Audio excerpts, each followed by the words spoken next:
지금도 이제 이 변이 바이러스의 유행 때문에 언제 끝날지 모르는 가운데 대부분의 국민들이 많이 그 피로감에 지쳐 있는 상태입니다. 이번 이 유행병이라고 할 수 있는 이 코로나 바이러스의 팬데믹, 이것은요 집중적으로 모든 국민들이 참 어려움과 힘듦이 있겠지만 그 중에서 기간 중에 가장 공격을 많이 받은 곳이 사실 교회다라고 볼 수 있습니다. 지금도 4단계로 인해서 비대면 조치가 취해졌고요. 비대면 예배 조치가 취해졌고, 극적으로 어제 서울과 경기도의 행정법원 가처분으로 인해서 19명까지 예배 인원이 지금 허락이 되어져서 19명까지 예배를 지금 드리고 있습니다. 사실 이 한국 교회는요 6.25 전쟁 중에도 예배를 멈추지 않았습니다. 그래서 예배를 지금까지 멈춘 적이 없는데 이번 이 코로나 팬데믹으로 인해서 현장 예배가 멈추어지는 초유의 사태가 일어났고, 이것이 우리가 한 번도 경험해 보지 못했던 이러한 일들이 지금 일어나고 있습니다. 특별히 만약에 이것이 정말 심각한 유행병이라면 우리는 당연히 예배를 중단할 수도 있고, 이것이 종교 교육자들도 그렇게 이야기하고 있습니다. 그러나 방역 조치치고는 너무나도 우리 기독교에 대해서 편파적이라는 것이 이번에 어제 일어났던 가처분에서도 나온 겁니다. 서울과 경기도 수원지방법원에서 이것은 종교의 자유를 침해하는 것이기 때문에 가처분 처리하고 19명까지 정부에서 조치한 것을 바꿔서 인용을 해서 19명까지 예배를 허락하게 된 것입니다. 그러니까 그 자체가 이미 편파적이다라는 것이죠. 지금 확진자 수가 아마 우리가 지금 뉴스에서 듣고 있듯이 1,500명 내외가 나옵니다. 1,600명도 나오고 더 이상도 나옵니다. 이렇게 많이 나오다 보니까 정말 우리가 사람 만나는 것도 두렵고 내 옆에 있는 사람도 혹시 확진자가 아닌가, 이런 그 마음의 불안함으로 인해서 사람과 사람 사이의 관계가 단절이 되어지는, 그리고 사람을 믿지 못하게 만드는 이러한 또 어디 가면 걸리지 않을까 하는 공포감에 우리의 마음을 위축시키는 이러한 지금 현실을 우리가 경험하고 있습니다. 그런데 사실 이 숫자는요 검사 숫자에 비하면 0.8%에서 1%의 확진 비율이라는 사실입니다. 확진자가 400명대 나올 때 그때 대략 하루에 5만 명 정도 검사를 했습니다. 역시 확진 비율이 0.8에서 1%입니다. 지금 1,500명이 나올 때 검사 숫자는 20만 명입니다. 그렇기 때문에 확진 비율은 여전히 0.8에서 1%입니다. 그러다 보니까 우리가 네이버에 들어가면은 코로나19를 탁 치면은 거기에 대한 모든 자료가 지금 다 공개되고 있습니다. 그러니까 이게 지금 많이 나온다지만 확진 비율을 따지니까 많지 않거든요. 그래서 지금은 일일 검사 수를 기록하지 않고 누적 확진 비율로 지금은 기록해 놓고 있습니다. 그래서 1.6%입니다. 그러니까 많이 나온다면 그렇게 많이 나오는데 지금 지금까지 누적된 확진 비율이 1.6%로 나온다라는 것입니다. 그러니까 검사 수를 말하지 않고 확진자만 이야기를 하니까 1,600명이 나왔다, 1,500명이 나왔다, 2,000명이 가깝다 그러니까 공포 분위기로 몰아넣는 거죠. 사람들로 하여금 불안하게 만드는 겁니다. 그런데 그것은 사실 400명대, 200명대 나올 때하고 똑같은 비율이라는 것이에요. 큰 차이가 없다라는 것입니다. 지난주에 말씀드렸듯이 실내 공연장, 예를 들어서 세종문화회관 혹은 예술의 전당은 일회 공연에 5,000명까지 허용을 합니다. 그런데 교회는 비대면 예배를 드리라고 합니다. 그러니까 이것은 방역 조치치고는 너무나도 편파적이고 제대로 된 방역이라고 우리가 볼 수 없기 때문에 이것은 분명히 다른 의도가 있다라고 우리는 생각할 수밖에 없다라는 것입니다. 자, 그러면 우리 또 한번 살펴볼 것이 있어요. 이렇게 확진자들이 많이 나오는데 그러면 사망자는 얼마나 나올까요? 이렇게 지금 4단계 조치를 강력하게 취할 만큼이라면은 사망자가 하루에 최소 수십 명씩은 나와야지 이렇게 4단계 조치를 강력하게 취하는 거 아닙니까? 4단계 조치를 취하는 지금 사망자가 많이 나오면 하루에 4명이나 5명 나옵니다. 그리고 어느 날은 1명 나옵니다. 이것은 제가 만들어낸 얘기가 아니고요. 우리나라 중앙대남방역대책본부에서 발표하는 거예요. 일일 발표가 나옵니다. 그러면 400명대 나올 때 이 사망자하고 1500명대에 나오는 사망자하고 차이가 많이 있냐? 비슷합니다. 사망자 숫자는 차이가 없습니다. 1명, 2명, 많으면 4명. 그리고 대부분 60대 이상의 기저질환이 있는 분들이 사망자로 나옵니다. 그러니까 자세히 보면은 차이가 없어요. 그런데 확진자 숫자로 언론을 통해서 굉장히 두렵고 무서움으로 사람들과 이 사회 분위기를 몰아가고 있다는 것입니다. 그렇기 때문에 우리가 알아야 될 것은요, 이러한 것에 우리의 마음과 생각을 빼앗기면은 그러면 우리의 마음이 굉장히 약해지게 돼 있는 거예요. 사람에 대해서도 모든 활동에 대해서도 위축되게 하고 두렵게 만들고 불안하게 만든다라는 것입니다. 다른 말로 지금 이 코로나 팬데믹은 실제보다 수십 배 부풀려져 있다라는 사실을 우리는 객관적으로 확인할 수가 있는 것입니다. 이렇게 바로 부풀려져 있는 이 명분을 가지고 가장 집중적으로 공격한 곳이 바로 교회인 것입니다. 교회예요. 대부분의 사람들이 협조를 잘해야 코로나가 빨리 끝나지 않느냐 이런 마음으로 이야기합니다. 그래서 교회도 그렇게 협조해야 되지 않냐. 그래서 교회가 지금까지 그렇게 방역 수칙을 잘 지켰습니다. 잘 지켰고 지금도 잘 지키고 있습니다. 그럼에도 불구하고 방역 조치치고는 편파적이고 정상적이지 않은 이러한 형태에 대해서 심히도 우려되는 것은 하나 무엇이냐면 종교의 자유를 지금 억압하고 있다라고 그 느낌을 충분히 우리가 받을 수 있기 때문에 그렇습니다. 우리 헌법 20조 1항에는 종교의 자유가 보장되어 있습니다. 그런데 왜 종교의 자유를 이렇게 중요하게 여길까요? 인간의 자유 기본권에는 몇 가지의 자유가 있습니다. 우리 헌법에 보장하는 자유에도 표현의 자유, 언론의 자유, 또 양심의 자유, 종교의 자유, 그리고 경제활동을 위한 직장의 자유, 사업의 자유, 거주의 자유 등 여러 자유가 있습니다. 근데 표현의 자유와 언론의 자유는요, 차별금지라는 단서 때문에 지금 제재를 받고 있는 것이 사실입니다. 남아있는 기본권이 있다면 그것은 바로 양심의 자유인데, 양심의 자유가 표현할 수 있는 것은 신앙의 자유입니다. 종교의 자유예요. 이 종교의 자유가 침해받고 있다는 것은 인간의 가장 기본권이 지금 침해를 받고 있다는 사실이에요. 빼앗기고 있다는 것입니다. 근데 이걸 사람들이 많이 모르고 국민들도 대부분 관심이 없습니다. 근데 이 종교의 자유가 빼앗기면은 사실은 우리는 그 다음부터는 국가의 어떻게 보면은 국가의 어떤 조직으로서 성경적으로 얘기한다면 영적으로 본다면 하나의 노예 같은 인생을 살 수밖에 없다라는 것입니다. 하나님을 마음껏 예배할 수 없다면 그것은 진정한 자유주의 국가가 아니다라고 볼 수가 있기 때문에 그렇습니다. 어떤 모양으로든지 이번 방역 조치, 예를 들어서 교회도 식당에 방역 잘해서 운영하듯이 교회도 그런 분명한 원칙을 따라서 진행하면 되는데 교회는 비대면을 하라. 말이 안 되는 얘기예요. 너무나도 형평성에 맞지 않습니다. 그래서 이 부분에 대해서는 우리가 분명하게 알고 넘어가야 됩니다. 우리가 방역을 기피하는 것도 아니고 또 방역을 우리가 회피하는 것도 아닙니다. 그럼에도 불구하고 이렇게 된다는 것에 대해서 이 세상 사람들은 별로 관심이 없죠. 그들이 생각하기에는 교회가 있으나 없으나 그만이고 뭐 신앙이 있으나 없으나 그만이지만 그래서 그들은 별로 관심이 없습니다. 근데 문제는 이러한 방역 조치에 대해서 교인들조차도 이걸 당연하게 여기고 있다면 우리는 점검을 할 것이 있습니다. 하나는 무엇이냐면 정말 내가 신앙이 있는 사람인가 점검하셔야 됩니다. 정말 내가 자유를 가진 사람인가 점검하셔야 됩니다. 아니면은 그 자유를 가지고 있는데 일부러 그것을 외면하고 있지 않는지 한번 우리 자신을 점검해 봐야 됩니다. 예배는 단순한 종교의식이 아닙니다. 세상 사람에게는 예배가 하나의 종교, 기독교의 종교의식으로 비춰지고 이해될 수 있습니다. 그러나 예배는요, 그런 것이 아닙니다. 우리 기독교 신앙 안에서의 예배는 누구만이 예배를 드릴 수 있느냐?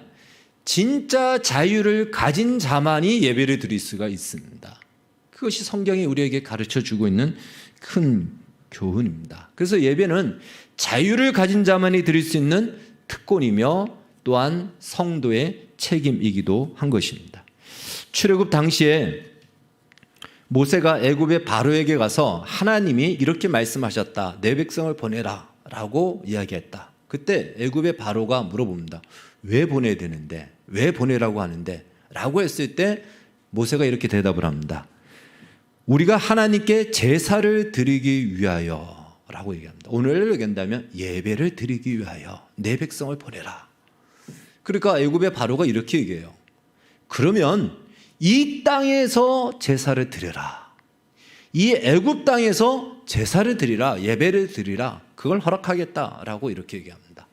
저는 이 출애굽기 8장에 나오는 이 말씀을 보면서 이것이 지금 국가가 비대면으로 예배 드리라 하는 것과 똑같은 말이구나. 똑같은 말이구나. 예배를 막지는 않겠다. 비대면으로 드리라. 이것과 똑같은 것이구나. 이렇게 여겨졌습니다. 그때 모세가 이렇게 얘기합니다.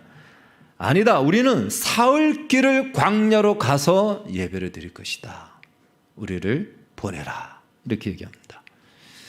다른 말로 애굽 안에 있다라는 것은 여전히 애굽의 노예로 있다라는 것입니다. 바로의 노예로 있다라는 것이고 그것은 진정한 자유가 없는 상태에서 드리는 제사요 예배요.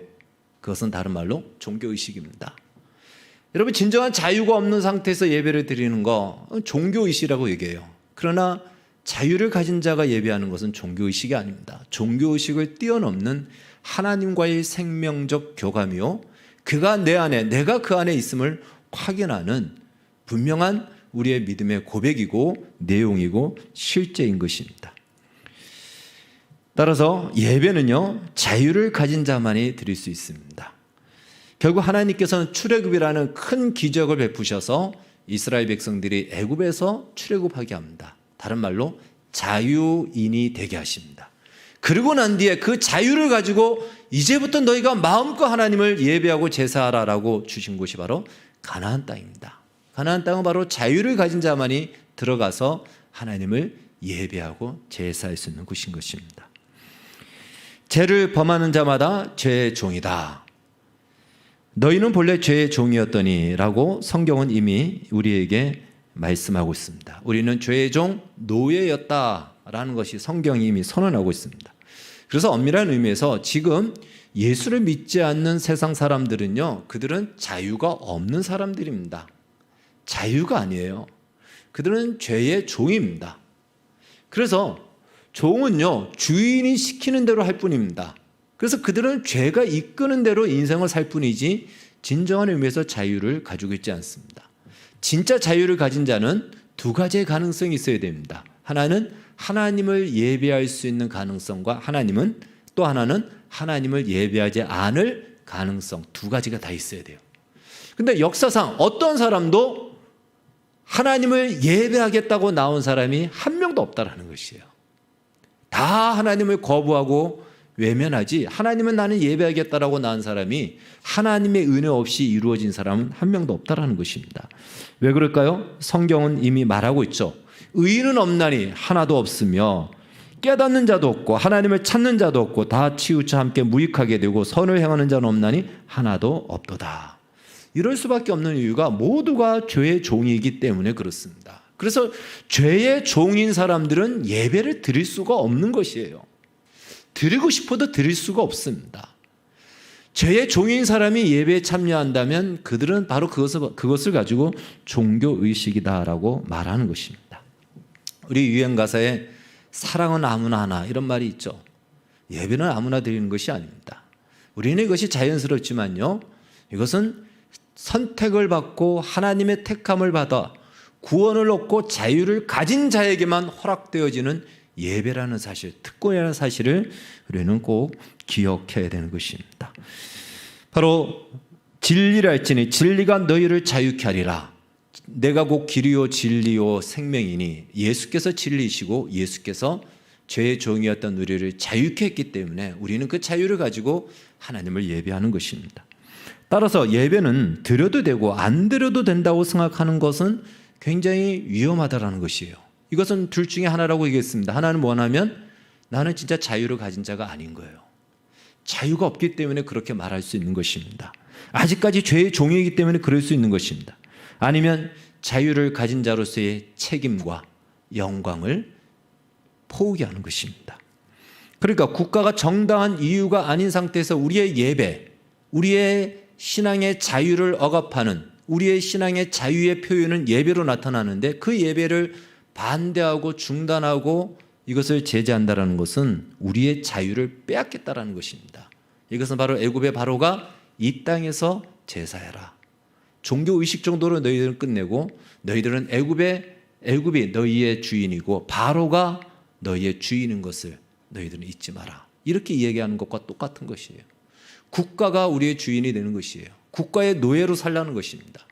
그럴 수 없다라는 것이 우리의 신앙입니다. 오늘 보면 로마서 10장 9절 10절 말씀을 다시 한번 읽도록 하겠습니다. 로마서 10장 9절 10절 시작. 내가 만일 내 입으로 예수를 주로 시인하며 또 하나님께서 그를 죽은 자 가운데서 살리신 것을 내 마음에 믿으면 구원을 받으리라. 사람이 마음으로 믿어 의에 이르고 입으로 시인하여 구원에 이르니라. 아멘. 오늘 본문은 마치 조건문처럼 쓰여졌습니다. 만일 내가 이렇게 하면 너는 이렇게 되리라. 이것은 우리의 이해를 돕기 위해서인데요, 이 말씀을 반대로 한번 해석하면 우리가 쉽게 이해할 수가 있습니다. 즉 구원을 받은 사람은 하나님께서 예수를 죽은 자 가운데서 다시 살리셨다는 것을 마음으로 믿고 그 사실을 마음으로 믿는 자의 외적인 표현, 밖으로 표현하는 것은 예수님이 나의 주님이십니다 라고 입으로 시인한다. 이것이 오늘 9절 10절의 말씀을 말하고 있는 아주 쉬운 이해인 것입니다. 그러니까 우리가 믿는다라고 할 때는 믿음의 내용이 필요하죠. 뭘 믿는단 말이냐? 우리가 믿는 것이 무엇이죠? 예수의 죽음과 부활을 믿는 것입니다. 그 복음을 말하는 것이죠. 복음을 믿는 거예요. 그럼 복음을 믿는 자의 변화는 무엇이죠? 예수님이 나의 주인입니다. 이걸 입으로 시인한다는 것이에요. 어렵고 복잡한 것이 아닙니다. 그 사실을 그렇게 표현한다는 것이죠. 그런데 이 성경이 쓰여진 배경을 우리는 좀 알아야 됩니다. 이 성경이 쓰여진 것은 로마 시대에 쓰여졌습니다. 로마가 세계를 지배하고 패권 국가로 있을 때였습니다. 로마는요, 다신교의 국가였습니다. 근데 로마가 인정해주는 다신교는 무엇이냐면, 첫째 조건이 무엇이냐면 로마 황제를 주인으로 고백하는 다신교는 인정해줬습니다. 다른 말로 주라는 말을 헬라어로 퀴리오스입니다. 황제가 퀴리오스다. 이걸 인정하는 다신교는 어떤 종교든지 인정해 준 거예요. 그러나 이걸 거부하면 박해를 하고 핍박을 하고 심지어는 하형에 처하고 동물의 짐승의 먹이로 그냥 사용을 시켰습니다. 이 와중에 쓰여진 성경이 로마서입니다. 그러니까 오늘 예수님이 나의 주님이다 라고 이 고백하는 것은 로마 황제가 주인이 아닙니다 라고 고백하는 거예요. 이 고백은요, 나의 목숨을 내걸 수도 있습니다. 나는 죽을지라도 예수님이 나의 주인이십니다. 나의 주님이십니다. 이 고백을 하는 거예요.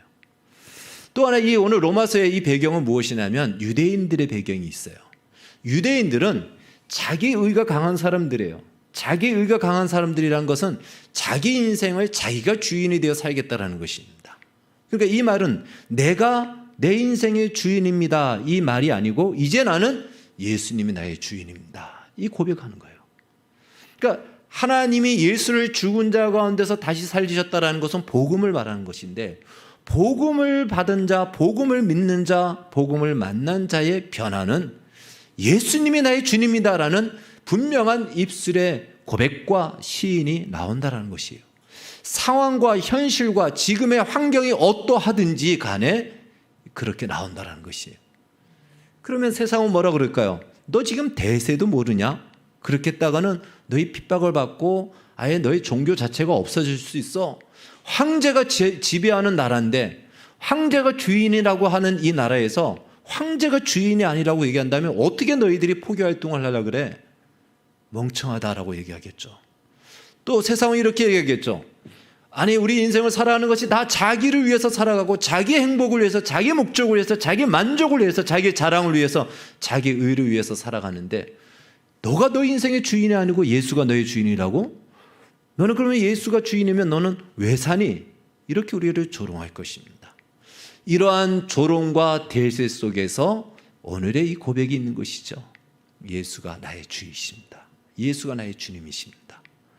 이건 세상의 핍박과 생명을 어쩌면은 위협하는 그것을 감수하고, 혹은 이 땅에서 나의 안락함과 나의 행복과 나의 만족을 위해서 살겠다고 하는, 나의 성공을 위해서 살겠다는 그 모든 것을 내려놓고 나는 예수의 종입니다, 예수를 위해서 살겠습니다 라고 하는, 세상적으로 봤을 때는 지극히 어리석고 조롱 섞인 하나의 표현이 될 수도 있는 것입니다. 바로 그 고백이라는 것입니다. 바로 그 믿음이에요. 마음으로 예수를 믿고 입으로 시인하는 믿음이란 이 믿음인 것입니다. 자, 그렇다면 이런 말을 들으면 우리는 이런 마음이 들죠. 나는 그렇게 할 수 없는데, 나는 그런 자신이 없는데 그럼 어떻게 해야 되지? 하는 의문이 생깁니다.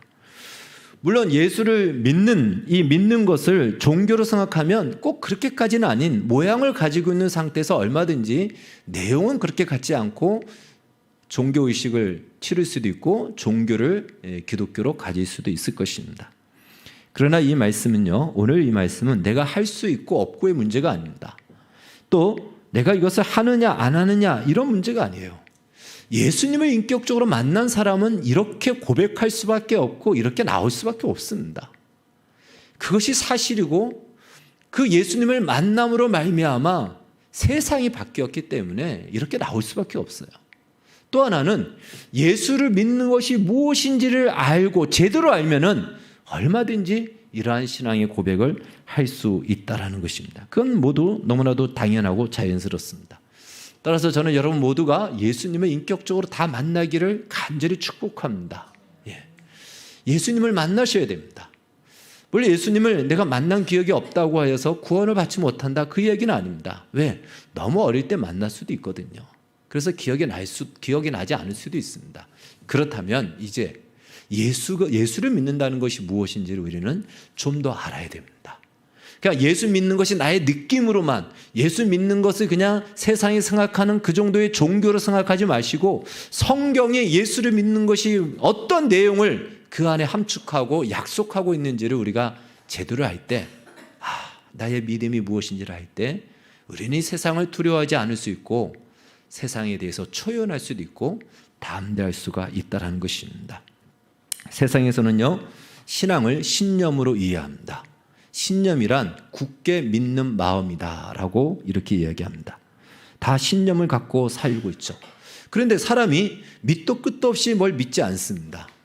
분명히 믿는 데는 이유가 있고 근거가 있다는 것이에요. 그래서 그 근거가 약하면은 신념도 약해지는 것입니다. 신앙도 마찬가지예요. 우리의 믿는 내용이 우리가 빈약하면 이런 팬데믹이나 혹은 어떤 우리 신앙의 현실에 어려움이 오면 우리는 예수를 믿는 것을 쉽게 포기하던가 혹은 이원적으로 나눠서 믿을 수가 있다는 것입니다. 그래서 우리가 믿는 것이 무엇인지 우리의 믿음의 내용을 깊이 있게 살피고 또 그것을 굳게 하는 것이 필요한 것입니다. 물론 믿음으로 살리라 라고 결단해도 항상 로마서 10장 9절의 이 고백처럼 이 담대함을 갖고 살 수는 없습니다. 쉽지 않습니다. 용기가 나지 않을 수도 있습니다. 그러나 용기의 문제도 아닌 것입니다. 여러분, 이 신앙은 용기의 문제도 아니에요. 나는 그런 용기가 없는데 상관없습니다. 우리가 사실인 것을 제대로 안다면 우리는 어디 곳에 있든지 어떤 자리에 있든지 예수 믿는 자로 우리는 존재할 수가 있는 것입니다.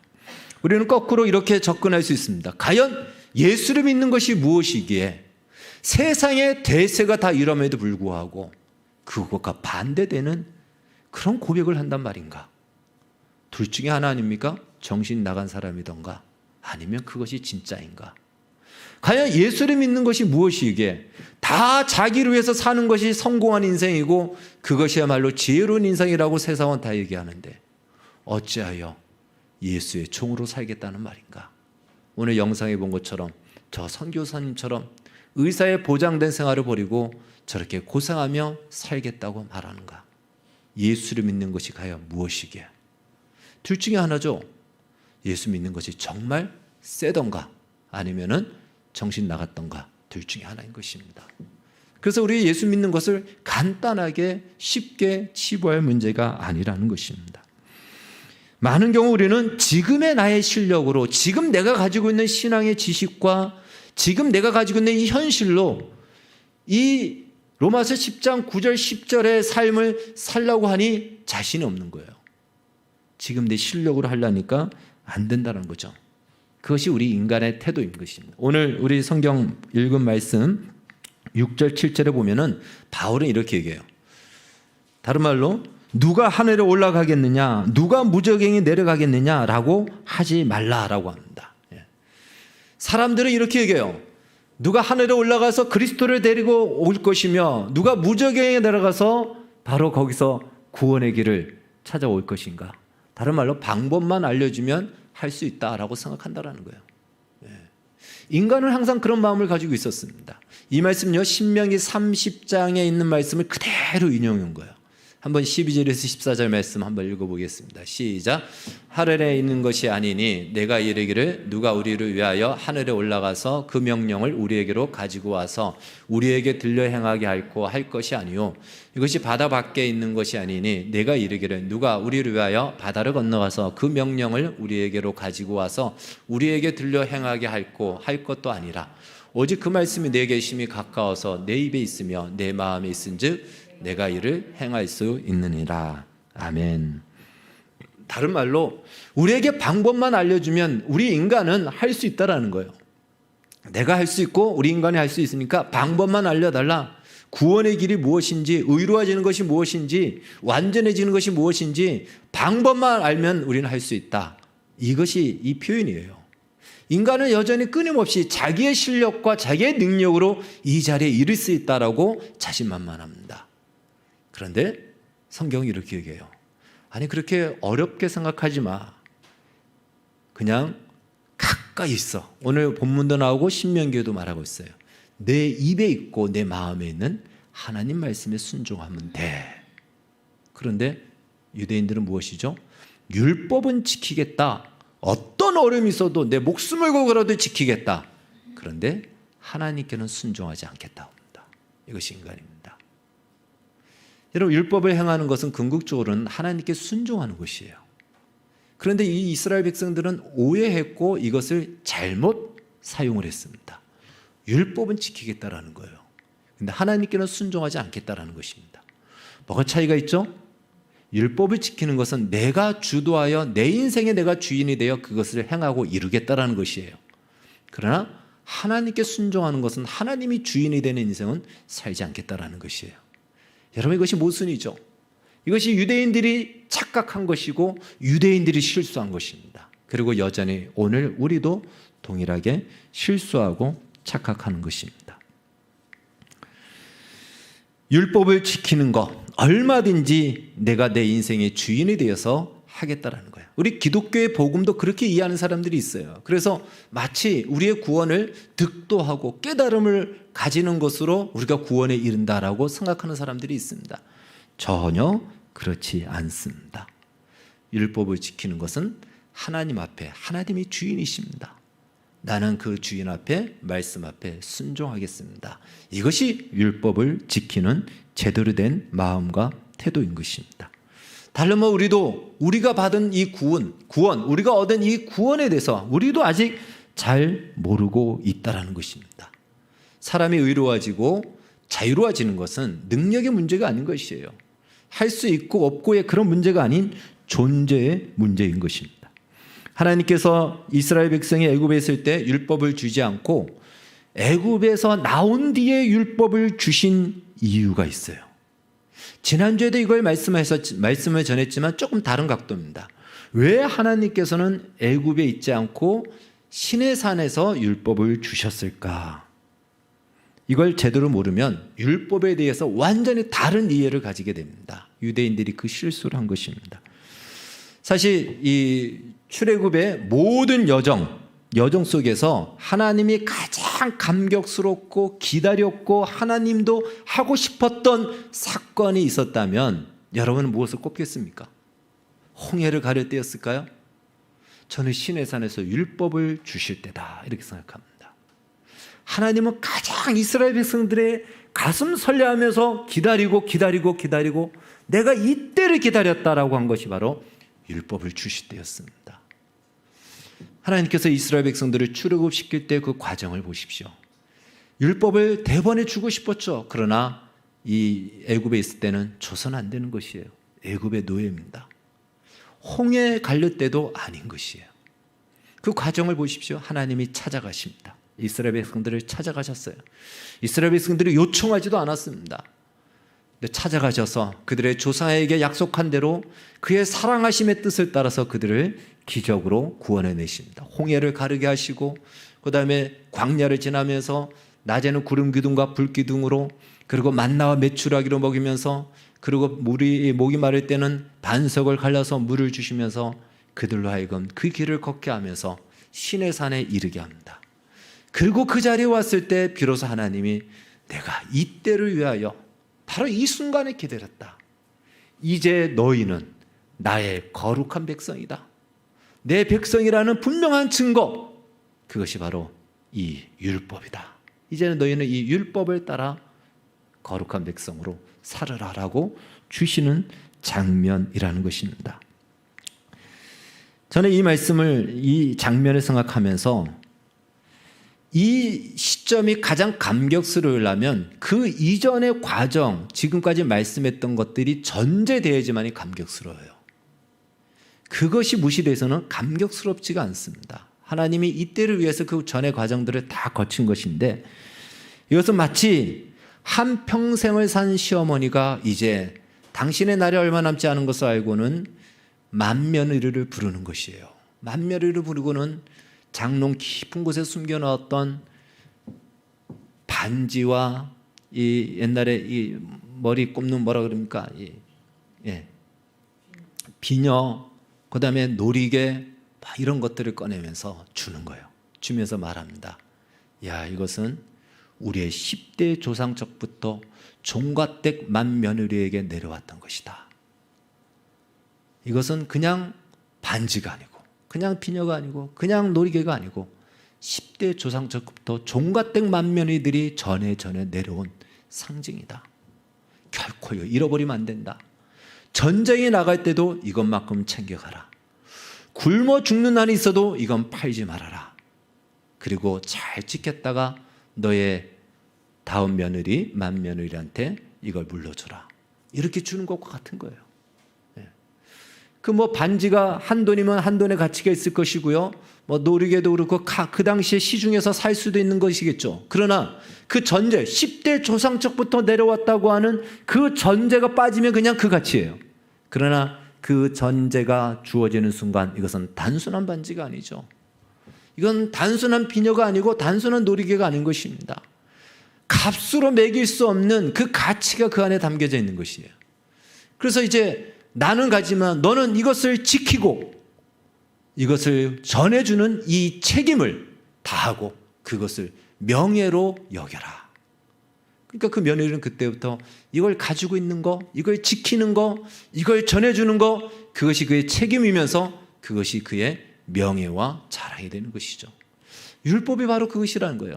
하나님이 어떤 과정과 어떤 시간을 통해서 그들의 조상에게 약속한 그 시간부터 해서 그 시간을 기다리고 찾아와서 마침내 그 약속을 이루셔서 출애굽시키시고 거룩한 하나님의 백성 약속대로 이루시는 그 자리까지 왔을 때 율법을 주시면서 바로 너희들은 그냥 어느 날 갑자기 내가 너희를 이를 데리러 온 것이 아니고 오래전부터 너희를 향한 약속과 기대를 갖고 너희를 데려온 것이고 이제 너희에게 이 율법을 주면서 나의 거룩한 백성으로 살라. 이 율법대로 살아. 거룩한 백성으로 세상 가운데 나를 드러내고 많은 사람들이 너희를 통해서 이 영광에 참여케 하라라고 주시는 것이에요. 그래서 이 율법은요 이스라엘 백성들에게는 영광인 것이에요. 그냥 하나의 지침서가 아니라는 것입니다.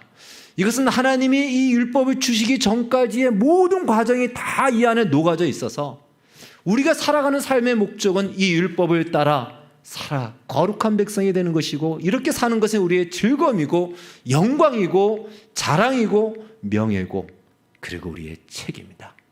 세상은 이것과 다 반대되는 삶을 산다 할지라도 우리는 우리의 하나님을 따라 이 말씀대로 사는 것이 우리의 즐거움이고 우리의 목적이다.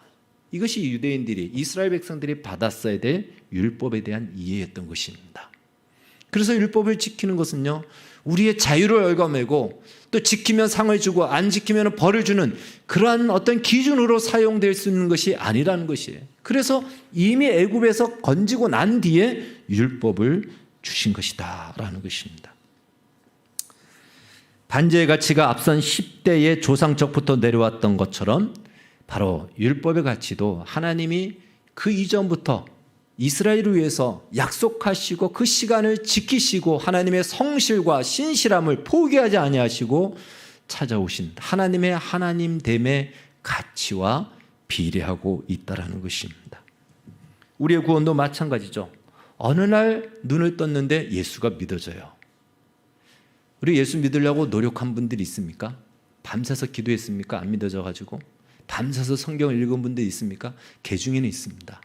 그렇게 해서 얻어낸 것입니까? 아니에요. 저도 친구 따라 그냥 교회 갔는데 성령 받아가지고 그냥 예수가 믿어졌습니다. 저는 아무런 노력도 수고도 하지 않았어요. 그냥 믿어진 거예요. 이제는 예수 믿는 것이 하나님이 계시고 예수님이 계신 것이 너무나도 자연스러운 거예요. 이것보다 더 분명하고 이것보다 더 쉬운 것이 없습니다. 그렇다고 해야 우리가 받은 구원도 우리의 믿음이 가벼운 걸까요? 그렇지 않죠.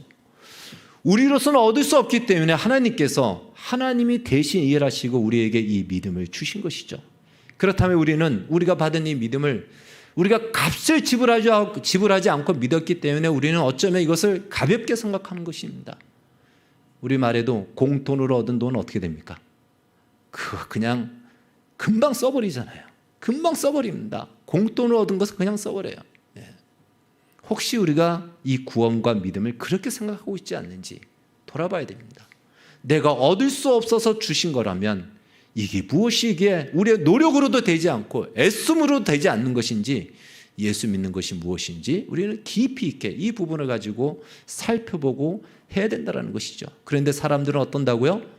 누가 하늘에 올라가서 누가 무정에 가서 가져오면 알려주면 할 수 있다. 내가 할 수 있다. 우리 인간이 할 수 있다라고 우리 인간은 여전히 우리의 노력으로 우리의 힘으로 그것을 얻어낼 수 있다라고 우리는 생각하고 착각하고 있다라는 것입니다. 그래서 하나님이 이스라엘에게 가장 중요하고 감격스러웠던 시간은 바로 율법을 주는 것이었습니다. 하나 더 비유를 들어준다면요. 70년대, 80년대 우리 어렵고 힘들 때 부모님들이 자녀에게 이렇게 얘기를 많이 했죠. 너는 아무 걱정하지 말고 공부만 열심히 해라. 엄마 아빠가 다 수고하고 해줄 테니까 너는 공부해서 훌륭한 사람이 되라. 그것이 그 당시에 우리의 교육열을 높였고 오늘의 이 대한민국을 만드는 자원의 실력을 키웠던 것입니다. 하나님이 이렇게 말씀하시는 것이에요. 너에게 필요한 것을 이미 내가 너에게 다 주지 않았느냐? 너희가 경험하지 않았느냐? 그 거대한 어마무시한 애굽이 무너지고 홍해가 갈라지고 만나와 메추라기가 떨어지고 목마름이 해결되어지고 다 경험하지 않느냐? 구름기둥 불기둥으로 너희의 필요를 다 채워주는 것을 짧은 시간이지만 너희들이 다 경험하지 않았느냐? 앞으로도 너희가 먹을 거 마실 거 내가 다 공급해 줄 테니까 너희들은 그거 가지고 걱정하지 마라. 외적이 쳐들어올까 봐 그거 가지고 걱정하지 마라. 너희들은 훌륭한 사람이 되라. 거룩한 백성이 되라. 이 율법을 줄 테니 율법을 따라서 거룩한 백성이 되라. 이것이 하나님의 당부예요. 이게 시내산에서 율법을 주시는 하나님의 목적인 것입니다. 그러면 그 부모의 말을 들은 자녀는 부담이 되죠. 당연히 부모님이 나를 위해서 이렇게 수고하는데 내가 공부를 잘해야 될 텐데 이런 부담을 가지죠. 부담을 가져야 됩니다. 가져야 되죠. 여러분 예수를 믿는 우리가 부담을 가져야 되는 거예요. 내 하나님의 사람처럼 살아야 되는데 잘 안 되는 것 때문에 고민도 하고 기도도 하고 속상해하기도 해야 됩니다.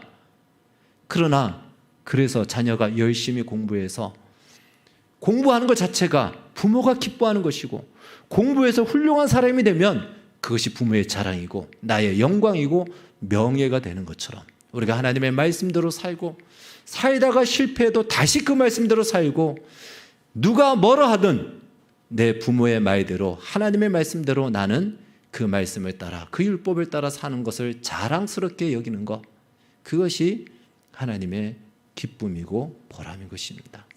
여러분, 그것이 오늘 우리가 가진 자유요, 우리가 가진 예수를 믿는, 예수를 죽은 자 가운데서 살린 것을 마음으로 믿고 입으로 시인하는 하나님이 우리에게 주신 자유의 표현인 것이고 예배인 것입니다. 이 기쁨을 우리는 누려야 되는 것입니다. 유명한 사람의 장례식에 가면은 꼭 거기에는 조서를 읽습니다. 이 사람이 생전에 어떤 일을 했는지 그것을 쭉 나열을 합니다. 물론 그 사람을 추모하기 위해서 필요하죠. 그러나 엄밀한 의미에서 장례식에서 이게 무슨 의미가 있습니까? 그것은요, 단순히 그 죽음에 대한 공포와 충격을 완화시키기 위한 하나의 몸부림과 비명에 불과합니다. 너무 끔찍스러운 거예요. 이 사람이 죽었다니, 더 이상 살아나지 못하고 어떻게 할 방법이 없어요. 그래서 그 사람의 생전에 했던 일을 돌이켜 기억하고 떠올리면서 마치 이 죽음의 분위기를 좀 희석시키기 위해서 하는 그 하나의 행동이 불가한 것입니다. 장례식장에서도 담대할 수 있는 사람은 예수 믿는 사람입니다. 왜요? 우리는 죽음을 이미 통과했기 때문에, 죽음을 이겼기 때문에 우리는 그것에도 찬송을 부를 수도 있고요, 또 다시 만날 것을 기대하면서 거룩한 도전을, 믿음의 결단을 가지게 되는 것입니다.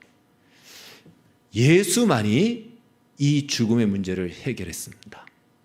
그래서 세상의 그 어떤 것도, 자랑도, 성공도, 세상에서 가치 있다라고 여겨지는 어떤 사랑도, 세상에서 말하는 정의도, 진심도, 평화도 다 예수를 통과하지 않으면 그것은 다 죽음 앞에서 눈 녹듯이 사라지는 것들입니다.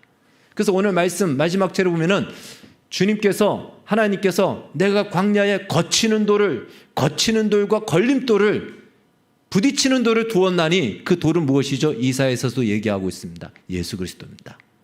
이 예수 그리스도를 통과하여 거기서 죽든지 통과해야 되는 것이에요. 세상의 것을 보십시오. 세상의 권력도, 세상의 부귀와 영화와 성공도 둘 중에 하나입니다. 무엇이죠? 자만 아니면 절망이에요. 그것이 있을 때는 자만해, 그냥 하늘 높은지 모르고 올라가다가 그게 끝날 때는 절망으로 끝납니다. 대부분의 모든, 아니 전부 다가 그렇습니다. 그러나 예수께로 돌아오는 순간 달라져요. 우리 어떤 실패와 우리 어떤 절망과 우리 어떤 좌절도 예수를 만나면 다 생명으로 살아나요. 그래서 생명과 진리를 만들어내는 분은 오직 예수밖에 없다라는 것입니다. 여러분, 지금 우리나라가 그 정도까지는 아니지만 어쩌면 로마 시대의 초대 교인들이 왜 짐승의 밥으로 던져지는 걸 알면서도 예수를 주라고 고백했을까요? 그 로마 황제와 그 권력과 그 모든 것은 다 죽음 앞에서 아무것도 아닌 것입니다. 예수 안에서는 그 죽음은 생명으로 바뀌어집니다. 두려울 것이 없습니다. 성공과 세상의 부귀와 이것이 부럽습니까? 그것이 죽음 앞에서 무슨 의미가 있고 어떤 힘을 발휘합니까? 어떠한 발언을 합니까? 아무것도 발언하지 못합니다. 죽음 앞에서 발언할 수 있는 유일한 분은 오직 예수 그리스도입니다. 따라서 오늘 말씀대로 마음으로 우리가 예수를 믿고 입으로 시인하는 것은요, 이제 나의 인생에, 하나님 외에는 내 인생에 발언할 그 어떠한 세상에 무엇도 없다라는 것을 분명하게 확고하게 하는 것입니다. 오늘 4절에 예수께서 율법의 마침이 되셨다, 이 말씀은 예수님께서 율법의 모든 순종을 통하여서 약속한 그 영광을 실체로 만들어냈다라는 것이에요. 어떤 영광으로? 바로 예수님께서 이 땅에 오시는 희생과 헌신과 자신을 내어주는 섬김의 영광으로 이것을 만들어내셨다라는 것이에요. 따라서 우리가 예수 믿으면서 손해보고 예수 믿는 것 때문에 어려움을 당하는 것, 그것 때문에 난 예수 믿고 싶지 않아, 열심히 예수 믿고 싶지 않다라고 하는 것은요, 우리는 아직 이 영광을 모르는 것입니다. 예수께서 가신 그 영광, 요한복음 17장 4절에서 아버지께서 내게 하라고 하신 일을 다 행함으로 내가 아버지를 영화롭게 하였나니, 예수님이 가신 그 영광의 길을 우리는 가지고는 있지만 누리지는 못하고 있는 것입니다. 오늘 마음으로 믿어 의에 이르고 입으로 시인하여 구원에 이른다는 이 말씀처럼 이것이 단순한 희생과 손해와 포기만을 말하는 것이 아닌 가장 영광 영광스럽고 복된 우리의 고백이요 우리 안에 배후에 약속된 내용인 것을 기억하여 기꺼이 세상이 어떠하든지 예수가 나의 구주 되시고 나의 주님이십니다. 다른 무엇이 내 인생에 나 자신도 나의 주가 될 수 없습니다. 라는 이 위대한 신앙의 고백과 믿음의 영광의 길을 다 가시기를 주의 이름으로 축원합니다. 기도하겠습니다. 주님 감사합니다. 우리에게 이 구원과 영광을 주셨습니다. 가지고 있는 자유와 영광을 평생 동안 숨겨놓고 누리지 못하는 불쌍한 인생을 살지 않게 해주시고 오늘 주어진 이 시간 동안 이 길을 기꺼이 믿음으로 나아가는 주의 백성들 다 되게 하여 주시옵소서. 예수님의 이름으로 기도하옵나이다. 아멘.